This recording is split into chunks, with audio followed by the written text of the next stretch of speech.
Well, Shabbat Shalom. Welcome back, friends. It's wonderful to see you. It's always wonderful to see you. I hope you all had an easy fast and you didn't degrade yourselves too much.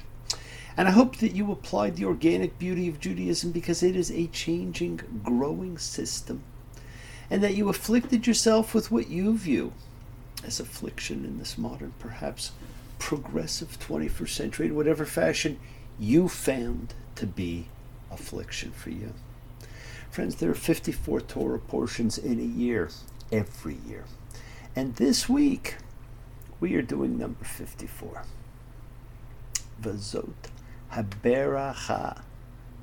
And this is the blessing. For those who've stayed with me all year, and you know who you are, thank you, and thank you. You've been a blessing to me. And I hope you've enjoyed yourself. And what more appropriate time than our Canadian friends' time of Thanksgiving? Congratulations. In sticking this out, you have chosen to walk the path less traveled.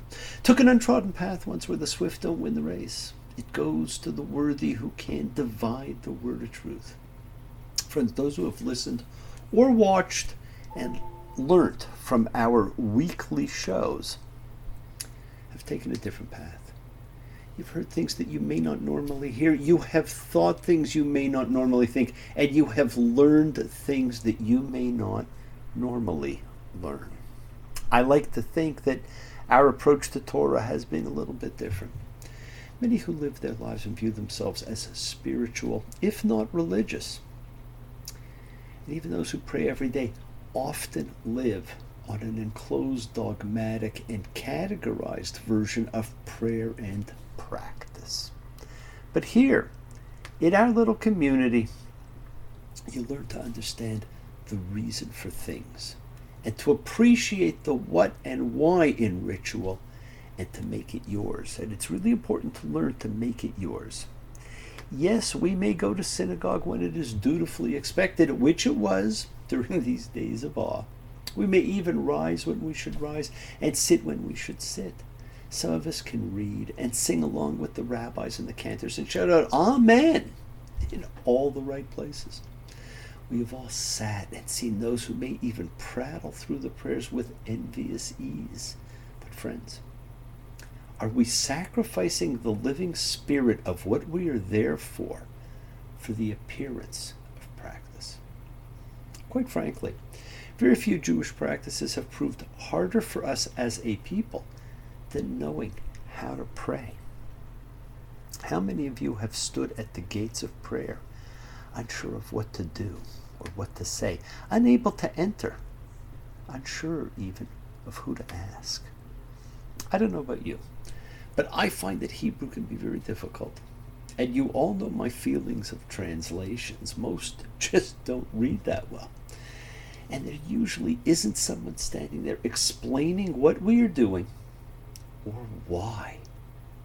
Now, we all seek spirit in our lives and experiences of God. And friends, we are told that experiences of God are not actually that hard to come by. All it takes is yearning, searching, welcoming God within. And we are told in Exodus 25:8, Ve'asuli mikadash v'shem betokam, and let them make me a sanctuary, that I may dwell among them.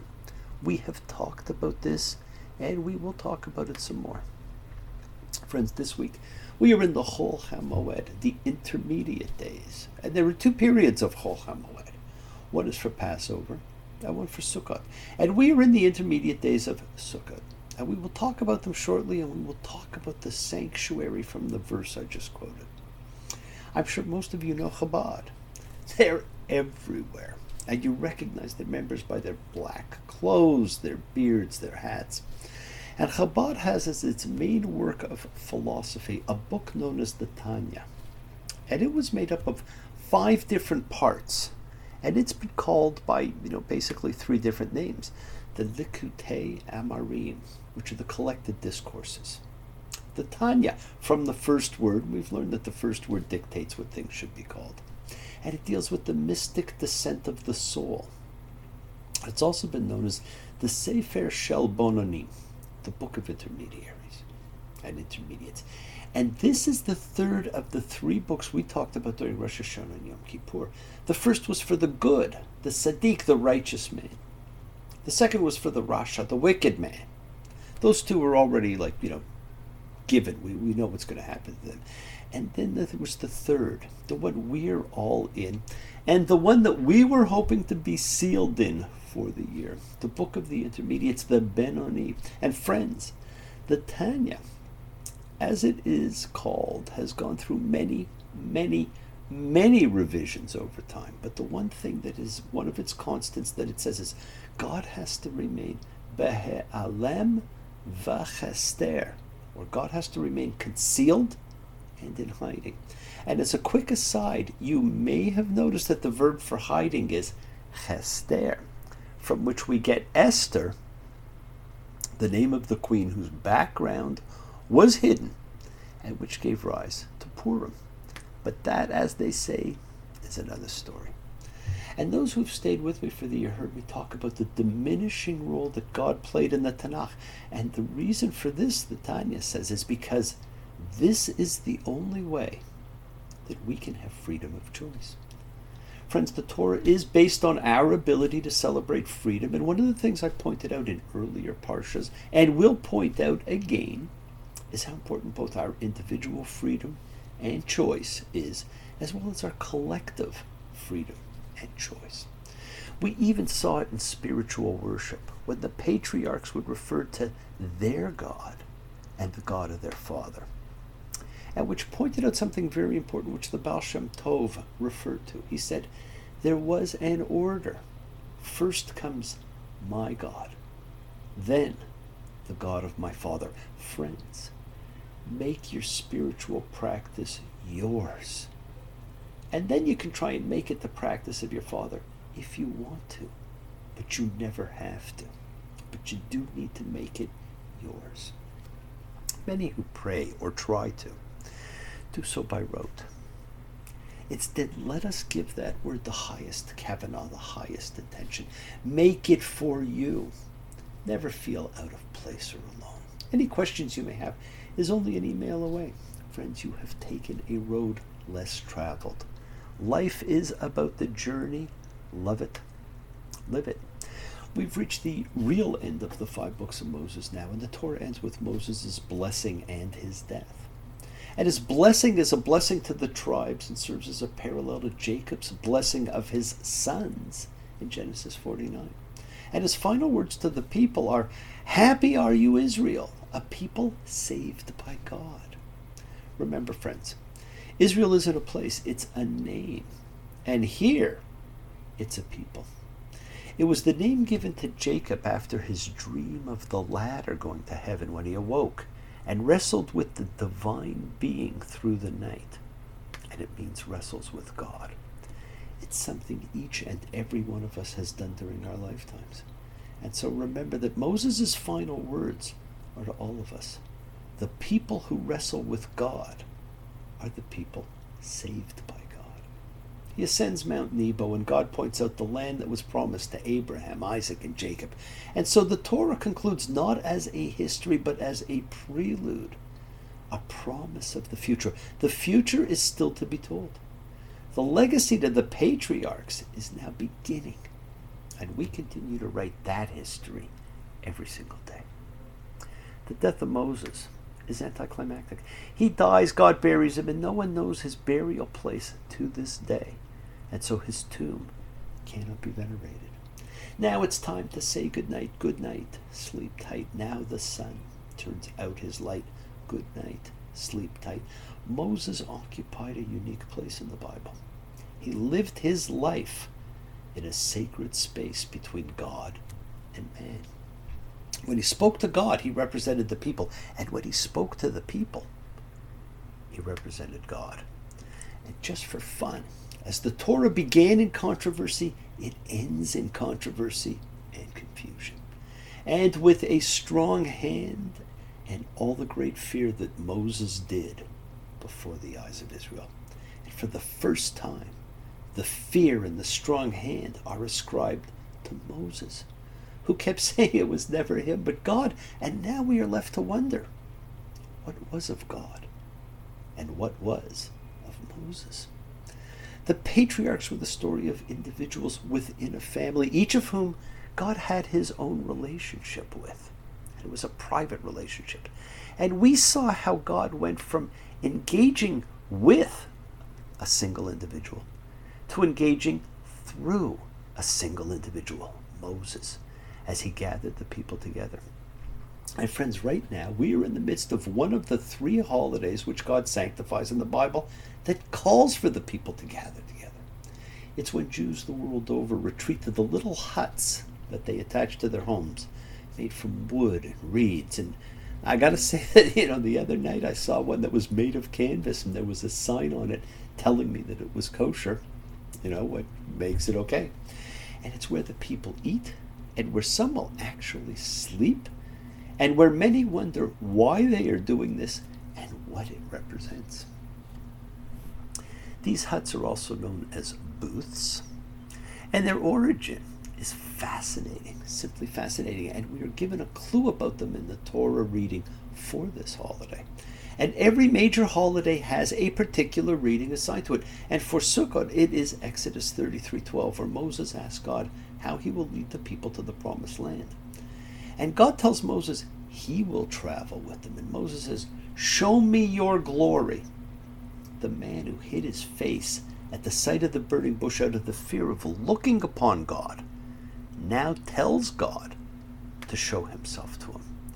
God tells him that his goodwill will pass in front of them. And he says, "I shall show grace to whomever I show grace, and I shall show mercy to whomever I shall show mercy. And you won't be able to see my face, because a human will not see me and live." I and I, in creation where one's nature neither honors nor forgives. I and I, one say to the other, "No man sees my face and lives." And God says, "And you shall make a festival of weeks of the first fruits of the wheat harvest." And friends, this is that festival. And our sages determined we should erect these booths for this festival because more than anything, these booths represent the covering or cloud that protected the people and preceded the march. And it was the vehicle of God and of wisdom. The holiday is Sukkot, and it ends with Simchat Torah, as we know, the celebration of the teaching, marked first and foremost by the members of your synagogue dancing around the shul with the Torah. And when we read the very end and the very beginning of it to show that it is circular, a tree of life that never ends, like God, that which has no beginning, no ending, and no point of weakness. The Sukkot has been considered a covering, a cloud, a hut from the edge of the fields where the workers stayed, allowing them to maximize their harvesting time. The temporary shelters used in the wandering years in the desert, and probably some other really great things that, I'd have to look up. But friends, this is the sanctuary that God was referring to, which I mentioned earlier. It is where he will dwell among us. Almost all religions and spiritual systems believe in a grace that comes from on high. Divine grace, God's grace, has been seen as a divine influence which exists in humans and brings about regeneration and sanctification. It inspires virtue, imparts strength, and allows us to endure trials and tribulations. You'll find it in Christianity, Islam, Hinduism. But this covering, this sukkah, may be the origin of that for the Western world. God shows grace, and he does so via his cloud. And the booths or sukkots or holy ark covering, they are all from the same word. This cloud of grace welcomes us every year, and so for an 8-day period, we too can be completely enmeshed in the grace of God and be honoring that grace by this practice. Now, a beautiful friend of mine calls this the shaking stick holiday because we use the opportunity to shake the stick every day for 7 days in different directions. Leviticus 23 tells us to gather the 4 species, the palm, the willow, the myrtle, which form the lulav. Here you go. Friends, I have a lulav right here. And the etrog, the citron fruit, and to wave them while saying a prayer to God. And we stand facing east, and we wave them to the east We wave them to the right, to the south, behind you, over your shoulders, to the west, to the left, to the north.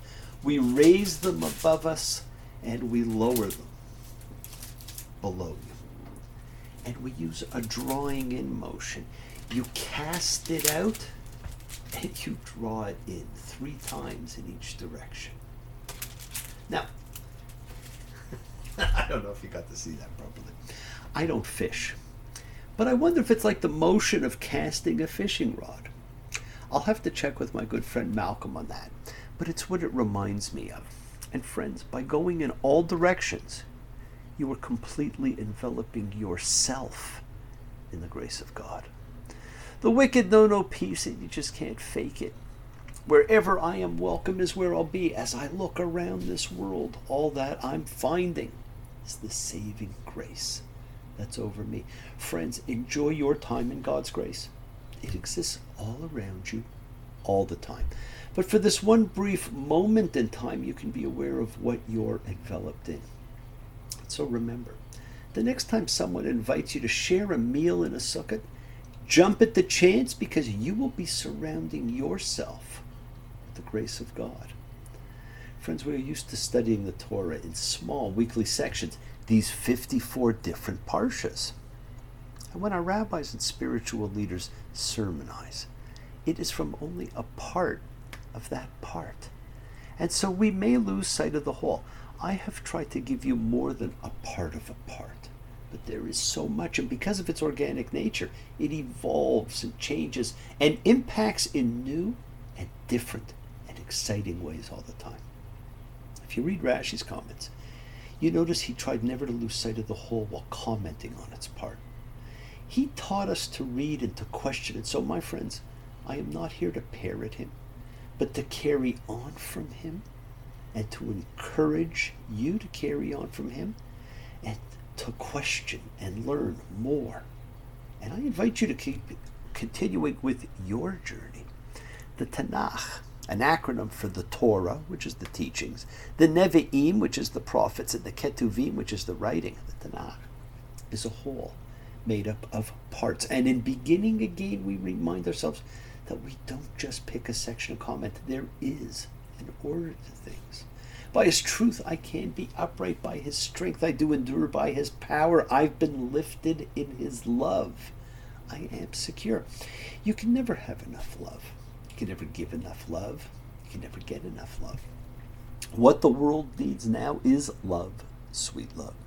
Thank you, friends. Thank you for joining me this year in our exploration. And for those who want to do it again, we will begin again next week. Bless you all, my friends. Be well, be happy, be healthy, be free. And remember, first your God, then your Father's God. There is an order of things. And remember, friends, if you do want me to start again in the beginning, please send me an email and let me know how you feel. If I had some more time to spend, then I guess I'd be with you, my friend. Shabbat Shalom. Have a fantastic week. Have a fantastic holiday. We'll see you again real soon. Take care. Bye.